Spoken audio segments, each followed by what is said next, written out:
Russian envoy Kirill Dmitriev has launched a sharp attack on British Prime Minister Keir Starmer, accusing him of using international escalation to divert attention from domestic issues.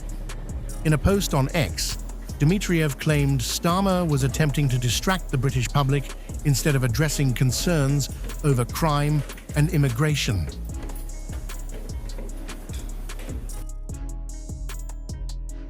Desperate Starmer, instead of intercepting his immigrants who rape, mutilate and behead British people, attempts to distract the UK with an escalation. The Royal Navy went hunting in the English Channel, and this time, the target was a Russian oil tanker.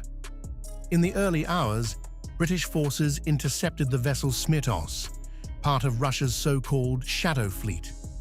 Royal Marine Commandos and National Crime Agency officers stormed aboard, backed by the RAF, in an operation lasting 6 hours. Prime Minister Keir Starmer confirmed he personally directed the interception. The tanker is now held off England's south coast under investigation, a civilian oil ship boarded by commandos in British waters. In the early hours of this morning, I directed our armed forces to intercept a Shadow Fleet oil tanker, attempting to pass through the English Channel. Starmer didn't hold back. Posting on X, he called it yet another blow to Russia, warning those fueling Putin's war that they will not let them hide. Strong words. But strip away the political theater, and what's left is this: a 6-hour military operation. Helicopters, warships, special forces deployed against a single tanker.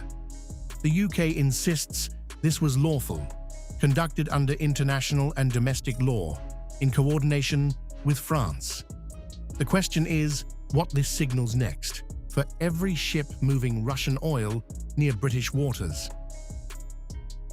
This successful operation delivers yet another blow to Russia and reminds those fueling Putin's war in Ukraine that we will not let them hide. I want to thank those involved, including our armed forces and law enforcement officers who keep this country safe 24 hours a day, 365 days a year. This isn't an isolated incident. The UK has already sanctioned almost 600 vessels in Russia's Shadow Fleet, a network of over 700 ships. The UK claims carries 75% of Russia's sanctioned oil exports. London says Russia's oil revenues have dropped sharply since the war began. Now, sanctions on paper have become boots on deck. Smirtos is the first vessel physically boarded under this new UK policy, set in March, authorizing armed forces to intercept ships at sea. Britain says this delivers a blow to Putin's war chest, but it also marks a shift from economic pressure to direct physical interdiction in European waters. Defense Secretary Dan Jarvis praised the operation as requiring skill, professionalism, and courage. Smirtos remains anchored off England's coast as investigations continue. The bigger story is the precedent it sets for Russia and for every tanker now sailing through contested waters.